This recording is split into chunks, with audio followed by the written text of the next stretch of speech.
À la veille de la Pâque juive, Israël fait face à un dilemme. Boucler comme chaque année à cette période les territoires ou garder ouvert l'accès aux Palestiniens.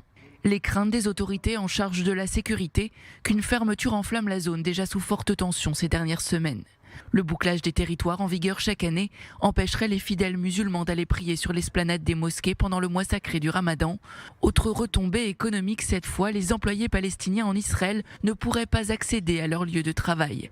De quoi embraser les territoires dans un contexte sécuritaire particulièrement menaçant. En cette période de fête, des milliers d'Israéliens voyagent dans tout le pays. Beaucoup se déplacent notamment dans les territoires, augmentant considérablement les risques de flambée de violence. Une zone inquiète tout particulièrement, le district de Jenin, d'où 2 des terroristes ayant frappé Israël ces dernières semaines étaient issus. Les restrictions déjà imposées sur cette ville de Cisjordanie commencent à faire sentir leurs effets avec une agitation accrue des commerçants de la zone. Les mouvements dans les deux sens sont interdits depuis plus d'une semaine au niveau du point de passage de Gilboa. Or, l'accès en Israël des travailleurs palestiniens en Israël représente 75% de l'économie de Jenin.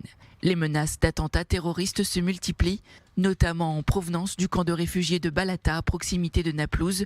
Jeudi, le ministre de la Défense Benny Gantz doit faire un état des lieux sécuritaires, à l'issue duquel il sera décidé du bouclage ou de l'ouverture des territoires à Pessah.